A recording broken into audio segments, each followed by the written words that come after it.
Opa aí pessoal, tudo certo? Estamos no ar hoje para falarmos a respeito de Manchester United 1, Fulham 0, jogo de abertura da Premier League, temporada 24-25. A gente falou para vocês que no canal a gente ia trazer alguns vídeos diferentes, então aqui estamos falando a respeito desse primeiro jogo de Premier League que tivemos, né? Um jogo muito interessante, claro, faltou aquele ritmo, aquele número alto de gols que a gente costuma esperar quando a gente fala de campeonato inglês, mas ainda assim para um jogo de abertura de primeira rodada, para mim foi bem interessante. O Fulham não conseguiu um resultado que seria importante, né, um empate fora de casa contra um time do Big Six, e o Manchester United, depois dos 80 minutos, conseguiu fazer o seu gol da vitória e mais do que isso, sair com um resultado que seria muito ruim para eles em caso de empate. É sobre esse jogo que a gente vai falar no vídeo de hoje, mas não se esquece de se inscrever no canal, deixar o seu like para ajudar o nosso projeto a seguir acontecendo. Tem link na descrição para você ter bônus e promoções exclusivas na Estrela Bet, fazendo o cadastro, clicando aqui embaixo, né, o cadastro, e também seja membro do canal. Com isso, você vai ter acesso na aba de comunidades ao nosso grupo VIP de colecionadores, onde a gente paga preços incríveis por camisa de time original e mais do que isso, a gente está sempre compartilhando cupons exclusivos lá para você pagar muito barato em camisas de time. Meta de 10 likes para o vídeo de hoje e não se esquece de comentar se você está gostando desse tipo de vídeo que a gente vem trazendo aqui para vocês. Lembrando, esse canal é só um hobby, então acho interessante eu falar um pouco a respeito do que acontece dentro das quatro linhas, porque é algo que eu gosto bastante também. Bom, o jogo começou, né, com aquela escalação do Manchester United um tanto quanto decepcionante. Eles não contaram ali com camisa 9, o Bruno Fernandes foi o jogador ali da posição, claro, se movimentando, não agindo como 9 de ofício, mas acima de tudo a gente teve o Rashford aberto na esquerda ao invés do Garnacho e não tivemos o Antony, não que eu esteja cobrando, né, que ele fosse titular no jogo de hoje, mas só para destacar a ausência de um brasileiro. Por falar em brasileiro, no meio de campo a gente teve ali o Mainu e o Casemiro jogando muita bola, né, o Casemiro participando bastante também das ações ofensivas. Ele começou ali errando uma quantidade generosa de passes, mas é porque ele estava tentando sempre o passe mais difícil. Ele queria quebrar linhas, queria ganhar campo e, finalizando, criando, ele conseguiu fazer um bom jogo também, não só na parte defensiva.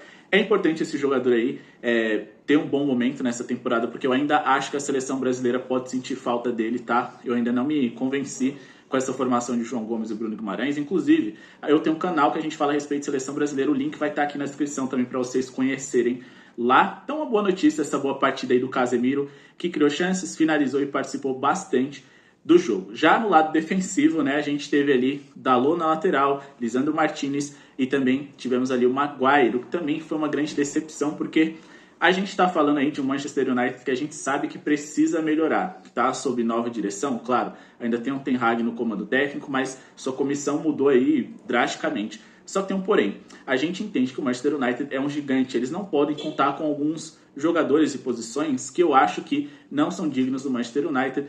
Eu não sou um defensor de Maguire, não vou perder meu tempo defendendo ele, mas eu acho que a galera pega um pouco pesado. É um defensor bom para times médios, não para Manchester United, principalmente para ser titular. E depois da chegada ali, né, por exemplo, do De Ligt, a gente esperava que o De Ligt fosse titular, mas a gente entende, né? Primeira rodada, testes ainda estão sendo feitos, etc e tal. No gol a gente teve o Ananá, mas acima de tudo, a gente está falando de um Manchester United que trouxe com as principais contratações que estavam disponíveis hoje. A gente tinha ali, né, por exemplo, o Zirkzee, que foi o autor do gol ali, entrou no segundo tempo, e também a gente tinha o De Ligt.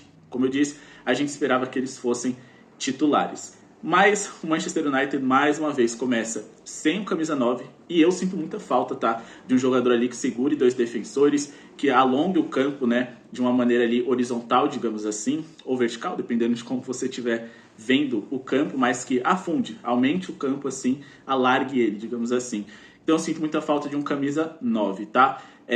E a gente também tinha ali o Rashford, que é um jogador que eu acho que tem talento, sim, não dá pra negar. Só que, sinceramente, assim, ele é um jogador muito irregular, né? Ele costuma fazer um ano excelente, e aí o Manchester United olha e fala, não, podemos contar com ele, ele vai ser o cara desse nosso time, né? Se a gente já fez uma campanha ali, né, de pegar a Champions League com ele jogando muito bem, imagina no próximo ano, no qual ele vai ser uma das nossas principais peças. Aí no ano seguinte ele não joga nada. Aí no outro ano ele volta e joga bem. Ele começa como reserva, depois vai ganhando espaço, jogando muita bola. E aí no outro ele joga mal de novo. Então ele é bem irregular no quesito de um ano bom, um ano ruim, um ano bom, um ano ruim. Ficar contando com o Rashford, né? Em teoria, a temporada passada dele foi ruim. Em teoria essa vai ser a boa. Mas sinceramente não dá para o Manchester United ainda ter como principal jogador. Eu sei que é o Bruno Fernandes, mas por exemplo um Bruno Fernandes e um Rashford, não. Acho que precisa demais. Não acho que o Garnacho seja esse cara, mas ainda é um jogador que merece mais espaço no time titular do que o próprio Rashford, né? Eu gosto do Rashford vindo da esquerda para dentro, muito mais que como camisa 9.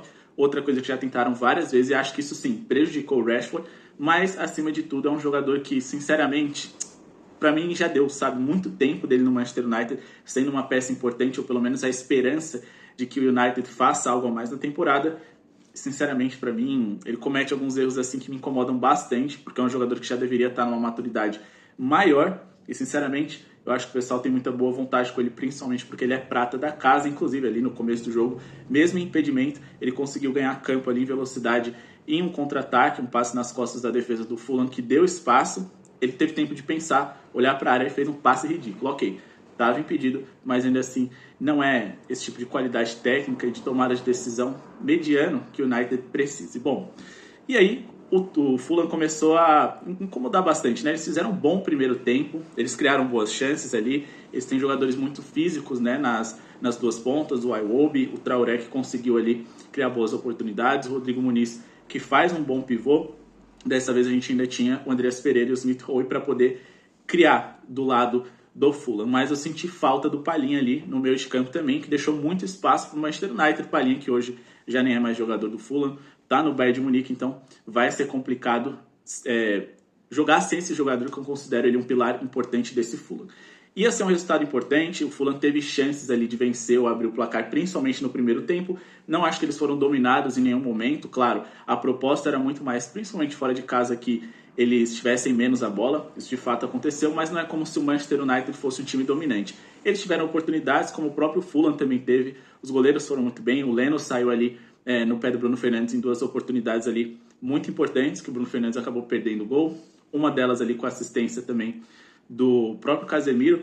A gente teve um jogo legal do Manchester United, que acho que dá para melhorar, mas as principais notícias dessa partida foi que a gente teve ali o Zirkzee podendo jogar bem. O Zirkzee é um jogador que você via desde os tempos ali do Bayern de Munique, ele tinha qualidade técnica. Só que, cara, ele estava sempre nervoso, ele sempre entrava ali meio que umas furadas. No começo, ele era reserva ali do Lewandowski. Depois, quando o Lewandowski saiu, ele até tinha a chance ali de ocupar um espaço com a camisa 9, ganhar minutagem, mas não foi o que aconteceu. A gente viu o Mané jogando ali na posição de 9 improvisado e até o Choupo-Moting tendo oportunidades.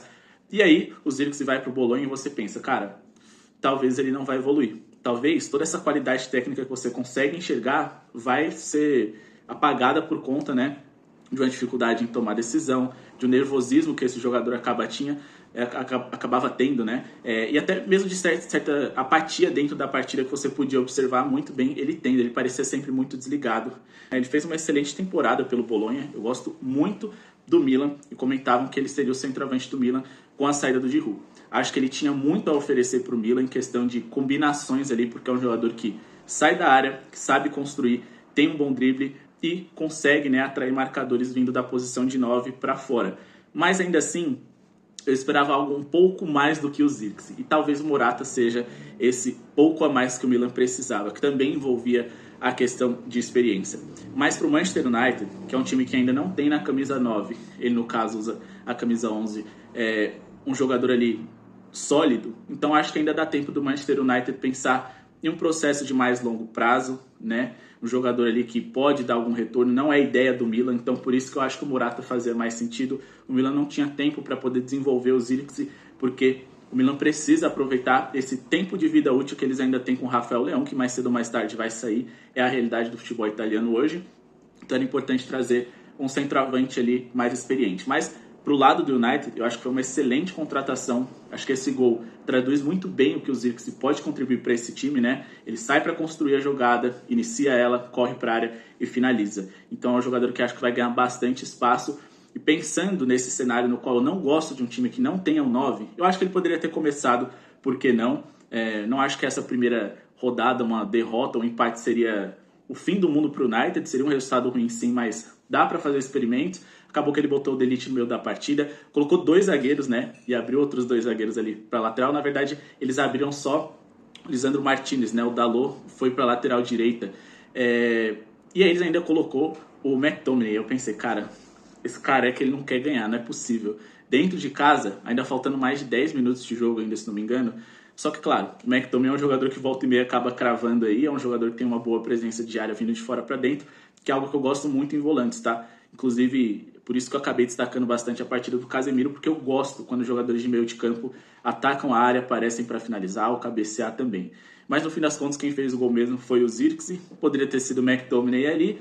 E bom, ele não poderia começar de melhor forma, né? Com um gol em um Old Trafford lotado, em um jogo que parecia até que tenso, né? Talvez nem tanto porque é um jogo de abertura de campeonato, mas um resultado que certamente seria muito melhor para o Fulham. Então, expectativas para esses jogos dos finais de semana. Domingo a gente tem aí um Manchester City e um Chelsea. Só para destacar, até porque o nosso canal se notabilizou e começou falando a respeito de camisas de time, uniforme muito legal do Fulham, tá? Esse uniforme número 1 que eles jogaram hoje, o Manchester United também tá muito bem vestido. A gente fez uma análise das 3 camisas do gigante de Manchester. Eu vou deixar o card aqui em cima para vocês conferirem. Espero que tenham gostado desse jogo. Não se esqueçam de se inscrever no canal, deixar o like para ajudar o nosso projeto a seguir acontecendo. Muito obrigado pela sua audiência e falou!